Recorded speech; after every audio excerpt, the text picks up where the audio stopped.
इंतजार कर रहे हैं। सुबह का 8 बज चुका है। राम अभी पुष्प लेकर के नहीं आया।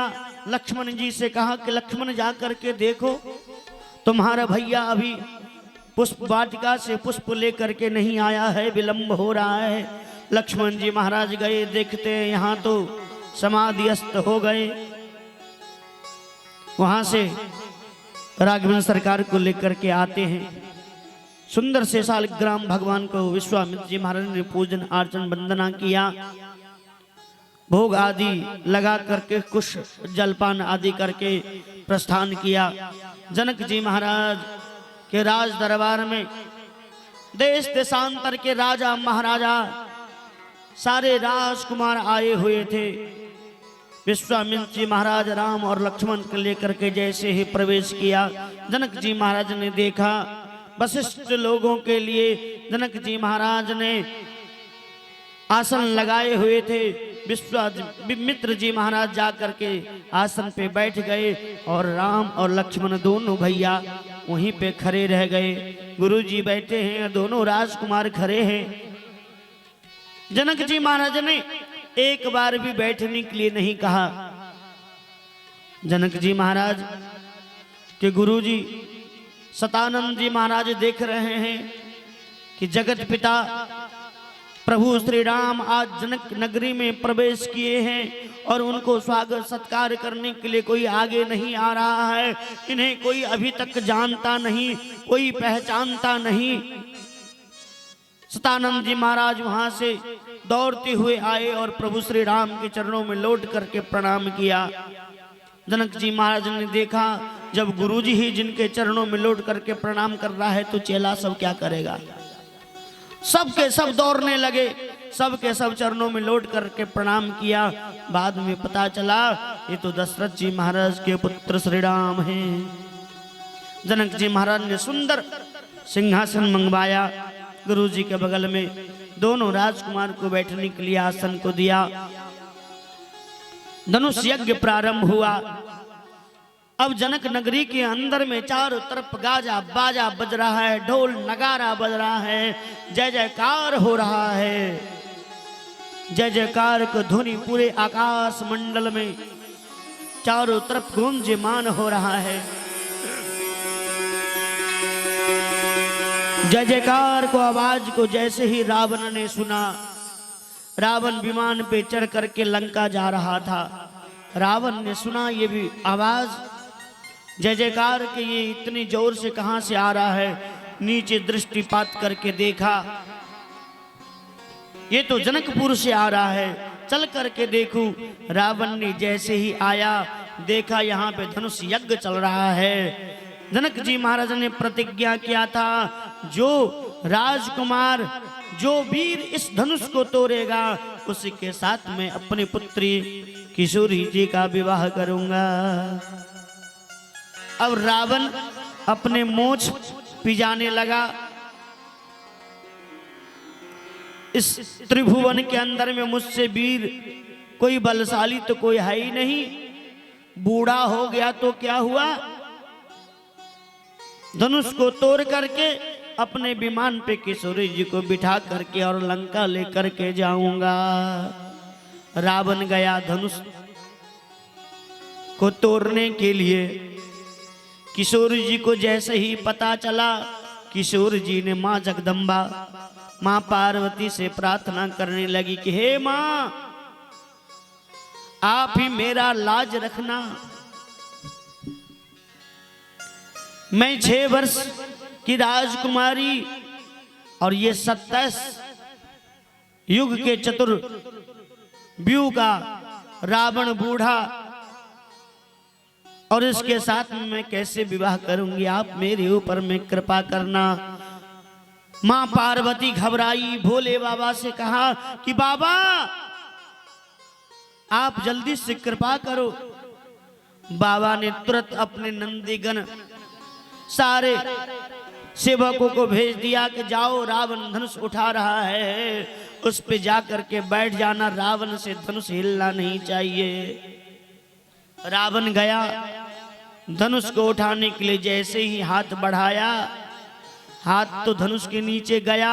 तब तक भोले बाबा के जितने भी नंदीगण थे, जितने भी भक्त थे, सब जाकर के विराजमान हो गए और रावण का हाथ नीचे दब गया। अब हाथ निकल ही नहीं रहा है। रावण घबराया, छटपटाने लगा, अकथ परिश्रम किया, पूरा ताकत लगा दिया, लेकिन धनुष के नीचे से उसका हाथ बाहर नहीं निकला। अब मन में विचार करने, अब क्या करें? जब तक धनुष टूटेगा नहीं तब तक विवाह नहीं होगा, मैं खाली हाथ लौट करके जाना पड़ेगा। जैसे तैसे उस धनुष के नीचे में अपना हाथ बचाया और प्राण बचाया और जोर जोर से आवाज लगाने लगा, मैं सबको देख लूंगा, किसी को छोड़ूंगा नहीं, मैं भी देखता हूं कि कौन इसे धनुष को तोड़ता है। रावण जब जनकपुर में प्रवेश किया तो सबसे पहले जाकर के जनक जी महाराज से मिला। ए महाराज जनक, आपने इतना बड़ा यज्ञ किया, चारों तरफ देश देशांतर के राजकुमार राजा महाराजाओं का आपने सूचना दिया, लेकिन आपने लंका में सूचना क्यों नहीं दिया? जनक जी महाराज घबराने लगा, ये दुष्ट है, कहीं कुछ करना बैठे। तुरंत जनक जी महाराज ने मन में विचार किया और विचार करने के बाद जनक जी महाराज ने कहा कि महाराज आप घबराइए नहीं, क्रोध नहीं कीजिए, मैं तो आदेश दे दिया सा मंत्री को से सभी राज्य में जा करके सूचना भेजवा देना, मेरा कोई गलती नहीं है। अब रावण दौड़ते हुए गया मंत्री के पास में। मंत्री मन में विचार करने लगा, रे महाराज आपने तो कभी लंका का नाम ही नहीं बताया, आपने मेरे ऊपर में डाल दिया, रावण मुझे छोड़ेगा नहीं। मंत्री भी कोई साधारण तो था नहीं, वो भी चालाक चतुर था। जैसे ही रावण मंत्री के पास में गया, मंत्री ने कहा था मेरा काम है सिर्फ पत्र लिखना, मैंने पत्र आपके नाम से लिख करके डाकिया को दे दिया, पोस्ट मैडम को, पोस्टमैन को दे दिया, आप जाकर के उनसे पूछिए वो पहुंचाया कि नहीं पहुंचाया। वहीं पे थैला लेकर के पोस्टमैन भी वहां पे खड़ा था। अब उसके शरीर से पसीना छूटने लगा, अब तो रावण मेरा सर काट देगा, अब क्या करूं? रावण गया, अरे पोस्टमैन तुमने पत्र लंका में क्यों नहीं भिजवाया? बोले महाराज मैं तो लंका लेकर के जा ही रहा था, जब समुद्र के किनारे गया तो वहां पे कोई नाविक नहीं था, कोई साधन नहीं था। मैंने मन में विचार किया कि आप समुद्र के किनारे रह रहे हैं, मैंने आपके नाम का जो पत्र था समुद्र को दे दिया और कह दिया कि जब रावण आए तो आप उन्हें दे देना, मेरा कोई गलती नहीं है। रावण ने मन में विचार किया, सब जा करके समुद्र से खबर लूंगा, तब तक धनुष को तोड़ लेता हूं। रावण से धनुष नहीं टूटा। अब हार करके वहां से जाना प्रारंभ किया। रावण ने कहा मैं बरा, रावण ने कहा मैं बरा, तो बाली के कांख में क्यों पड़ा? रावण से बलवान बाली था। रावण जब भी बाली के पास में जाता था तो उसको परेशान करता था। रावण ने जैसे ही एक दिन परेशान करना शुरू किया, बाली ने क्या किया, रावण को पकड़ करके अपने कांख के नीचे में दबा दिया। 6 महीने तक रावण को दबा करके रखा। एक दिन बाली को खुजलार आया, जैसे ही कांख को खुजलाया रावण गिरा। बाली ने कहा अरे तुम इतने दिन से कहां थे? बोले महाराज आपने तो मुझे अपने कांख के नीचे में दबा करके रखे हो। रावण कहा मैं बरा, तो बाली के कांख में क्यों पड़ा? बाली कहा मैं बरा, बाली कहा मैं बरा, तो प्रभु श्री राम के वान से क्यों मरा? प्रभु श्री राम ने कहा मैं बरा, तो भक्त के पीछे क्यों पड़ा? भक्त कहा मैं बरा, तो हरि नाम के पीछे क्यों पड़ा। लिखते हैं हरिर नाम वैव हरिर नावैव केवलम कलौ नास्तव गतर न था। ऐसे कलिकाल में भगवान के नाम से बढ़ करके कुछ भी नहीं है। भगवान अपने भक्त के नाम के पीछे ही दौड़ते हुए आते हैं और जाते हैं। इधर रावण विमान पे चढ़ करके गया, एक एक करके सारे वीर आए, धनुष को तोड़ने का प्रयास किया, किसी से नहीं टूटा। जनक जी महाराज निराश हो गए। जनक जी महाराज मन में विचार करने लगे, धनुष टूटेगा नहीं, किशोरी जी को विवाह कैसे होगा। तुरंत राघवेंद्र सरकार ने गुरु जी से आदेश ग्रहण किया, विश्वामित्र जी महाराज से आदेश पा करके, और जनक जी महाराज के संताप को दूर करने के लिए प्रभु श्री राम उठते हैं और धनुष को तोड़ते हैं। उठहु राम भंजऊ भव चापा मेटहु पाप जनक परितापा। विश्वामित्र जी महाराज ने कहा, उठो राम भंजन भव चापा। प्रभु श्री राम को आदेश दिया। विश्वामित्र जी महाराज प्रभु श्री राम उठ करके उस धनुष को तोड़ते हैं और जनक जी महाराज संतुना होते हैं। और किशोर जी को जैसे ही पता चला कि धनुष टूट गया है, किशोर जी अपने सखी सहेली को ले करके और पहुंच गई। जयमाला लेकर के कहा, राघवेंद्र सरकार के पास में, और वहीं पे सभा के बीच में किशोर जी को जयमाला हुआ। जयमाला करने के बाद स्वीकार किया और वहां से जनक जी महाराज बड़े धूमधाम से विवाह की तैयारी करना प्रारंभ कर दिया। जनक जी महाराज को पता चला ये दोनों राजकुमार दशरथ जी महाराज के पुत्र हैं। तो दशरथ जी महाराज के दो नहीं, चार राजकुमार घर में अवर उपस्थित है। सूचना गया दशरथ जी महाराज को। दशरथ जी महाराज अपने दोनों पुत्र को लेकर के, पूरे बारात को लेकर के और जनक नगरी में प्रवेश किया। प्रवेश करने के बाद बड़े धूमधाम से चारों राजकुमार का विवाह हुआ। वृंदावन बिहारी लाल की जय हो। राम जी को बरने चली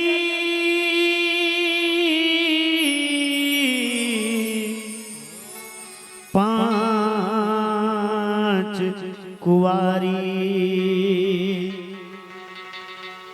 राम जी को बरने के लिए कितने आदमी चली? 5 कुमारी। कौन कौन? लज्जा प्रीति कीरति दीनता और सिया सुकुमारी। राम जी को बरने चली 5 कुंवारी। लज्जा प्रीति कीर्ति दीनता और सिया सुकुमारी। 5 कन्या चली राघवेंद्र सरकार से विवाह करने के लिए।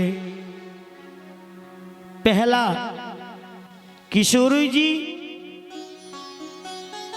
राम जी को ब्याही गई। दूसरा कीर्ति जनक जी को दे दिया। कीर्तिमान जनक जी महाराज कहलाते हैं ना। और तीसरा प्रीति मिथिलानी सखी को प्राप्त हो गई। और चौथा दीनता किसको मिला? परशुराम जी महाराज को। जैसे ही धनुष को प्रभु श्री राम ने तोड़ा तोड़ते मात परशुराम जी महाराज क्रोध में आकर के अपना फरसा उठा लिया। उसे क्रोध करने के लिए दीनता को स्वीकार किया परशुराम जी महाराज। बच गया कौन? पांचवा। वो क्या था? लज्जा। लज्जा को स्वीकार किसने किया? वहां सभा में जितने भी राजा महाराजा राजकुमार जो आए थे धनुष तोड़ने के लिए, शर्म के मारे लज्जा के कारण अपने सर झुका करके और वहां से प्रस्थान किया। किसी को हाथ आज कुछ नहीं लगा।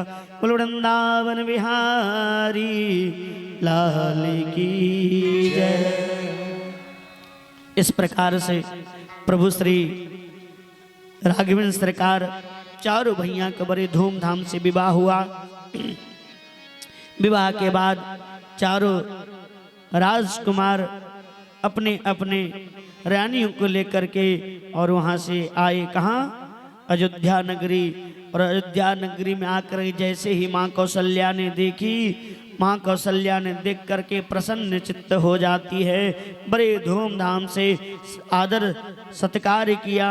बहु रानियों को अपने अपने महल में सबको विराजमान कराए और खुशी पूर्वक अपना जीवन अयोध्या में यापन करने लगे प्रभु श्री राम। अयोध्यावासी सब खुश हो गए, मगन हो गए। दशरथ जी महाराज मन में विचार करने लगे, अब प्रभु श्री राम का विवाह तो हो चुका है, अब राजा बन जाएगा तो अच्छा होगा। राज तिलक की तैयारी दशरथ जी महाराज मन में विचार करने लगे कि अब होना चाहिए। राज तिलक की तैयारी करना प्रारंभ कर दिया। दशरथ जी महाराज ने विश्वामित्र जी महाराज से कहा कि आप जाओ पूरे अयोध्या में नगारा पिटवा दो, ढोल पिपी बजा दो। कल सूर्य उदय के बाद मेरे पुत्र श्री राम का राज तिलक होने जा रहा है। इतने से बात सुन करके प्रभु श्री राम मन में विचार करने लगते हैं और एक अयोध्या में अपने महल में जा करके फूट फूट करके रोने लगते हैं।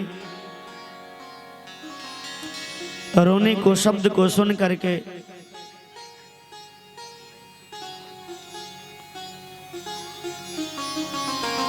विश्वामित्र जी महाराज को पता चला। विश्वामित्र जी महाराज आए, बोले राम क्यों रो रहे हो, क्या बात है? बोले गुरुजी आप ही कृपा कर सकते हैं हमारे ऊपर में। बोले क्यों? बोले गुरुजी मैं राजा बनना नहीं चाहता हूं। बोले क्यों? राजा बनना तो अच्छी बात है, हर बेटा चाहता है कि पिता का संपत्ति मुझे प्राप्त हो जाए। बोले वृंदावन बिहारी लाल की चाहता है कि नहीं चाहता है? बेटा का शादी विवाह हुआ और शादी विवाह करने के बाद पिताजी भी मन में सोचते मैं बूढ़ा हो गया हूं और अपने तिजोरी की चाबी पुत्र को सौंप देता हूं। दशरथ जी महाराज ने मन में विचार करने लगा, मैं अपने पुत्र राम को राज तिलक दे दूं। विश्वामित्र जी महाराज ने प्रभु राम से कहा कि राम क्यों रो रहे, क्या बात है मुझे बताओ। बोले गुरुजी इस राज तिलक से आप ही मुझे बचा सकते हैं। मैं राजा बनने के लिए यहाँ पे नहीं आया हूँ, क्योंकि जंगल में वन में ऋषि मुनि महात्मा हमारे बहुत ऐसे भक्त हैं जो इंतजार कर रहे हैं। मैं उनसे मिलने के लिए जाऊंगा, मैं राजगद्दी स्वीकार नहीं करूंगा। गुरुजी आप ही कोई उपाय कीजिए, आप कोई चमत्कार कीजिए। गुरुजी ने कहा कि एक काम करो, तुम्हारे माता जी है ना, जो तीनों माँ में सबसे प्यार सबसे दुलार जो करती है वो कौन है? माँ कैकेयी। जितना दूध मैया कौशल्या का राघवेंद्र सरकार नहीं पिए होंगे, उससे ज्यादा दूध मां कैकेयी का राघवेंद्र सरकार ने पिया। जितना प्रेम मां कौशल्या नहीं करती थी, उससे ज्यादा प्रेम मां कैकेयी करती थी। विश्वामित्र जी महाराज ने कहा राघवेंद्र सरकार से कि राम तुम जाओ अपने मां कैकेयी के पास में, उसके पास में 2 वरदान है, तुम मांग लेना अपने लिए वन का राज और अपने भ्राता भरत जी के लिए अयोध्या का राज। अब राम जी चुप हो जाते हैं, गए अपने मां कैकेयी के पास में, गोद में बैठ करके और प्रसन्न चित्त से मां कैकेयी से कहने लगे कि मां आप मुझसे बहुत ज्यादा प्रेम करते हैं। बोले हाँ, उसमें तो कोई संदेह नहीं, मैं अपने बेटा से भी ज्यादा आपसे प्रेम करता हूं, आपको चाहता हूं, आप मेरे प्यारे और लाडले और दुलारे मेरे पुत्र राम हो। बोले मां मैं आपसे कुछ मांगना चाहता हूं, आप मुझे दोगे क्या? बोले बेटा मांगो, इसमें कहने क्या बात है, जो है मां के पास में तो सारा सर्वस्व बेटा के ही प्राप्त होता है, इसमें मांगने की क्या आवश्यकता है, तुमको जो इच्छा हो रहा है वो ले लो। बोले ऐसे नहीं लूंगा, पहले आप संकल्प करो। बोले मां बेटा के अंदर संकल्प की कौन सी बात आ गई है, तुम मांगो तो सही। बोले ना मां, पहले संकल्प करो। मां कैकेयी ने कही अगर तुम मुझसे मेरा प्राण भी मांगोगे ना तो मैं दे दूंगी। राघवेंद्र सरकार ने कहा मां मैं आपके प्राण नहीं, प्राण से भी ज्यादा कुछ मांगने वाला हूं। बोले वो क्या है? बोले संकल्प आप करो, जो मैं मांगूंगा वो आप दोगे। संकल्प किया, संकल्प करने के बाद राघवेंद्र सरकार ने मां कैकेयी से कहा कि मां आप पिताजी से मेरे लिए वन का राज मांग लीजिए और अपने पुत्र भरत के लिए अयोध्या का राज मांग लीजिए। मां कैकेयी ने कही अगर आपके लिए मैं वन के लिए राज मांग लूंगा तो पिताजी को बर्दाश्त नहीं होगा, पिताजी तो आपके वियोग में अपने शरीर को त्याग देंगे, मर जाएंगे, और पिताजी मर गए तो हम तो विधवा हो जाऊंगी। बोले मां आप अपने पुत्र के लिए इतने भी नहीं कर सकती हो? प्रभु श्री राम की बातों को सुन करके अपने कलेजे के ऊपर में पत्थर रख करके मां कैकेयी गोप भवन में जा करके बैठ जाती है। दशरथ जी महाराज आए, दशरथ जी महाराज मां कैकेयी को मनाने के लिए गए, लेकिन कैकेयी मानने वाली कहाँ थी।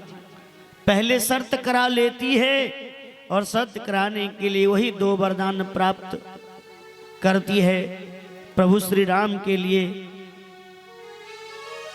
वन का राज और अपने पुत्र भरत के लिए अयोध्या का राज। दशरथ जी महाराज सुनते ही मात्र मूर्छित होकर के गिर गए, बेहोश हो गए। अब ऐसा लग रहा है कि उनके शरीर में प्राण ही नहीं है। 2-3 दिन तक परे के परे रह गए। इधर प्रातःकालीन सुबह सूर्य उदय के बाद लक्ष्मण जी महाराज, राघवेंद्र सरकार और किशोरी जी अपने राजशाही वस्त्र को त्याज करके और वन की ओर प्रस्थान करते। बोलो वृंदावन बिहारी लाल की जय हो।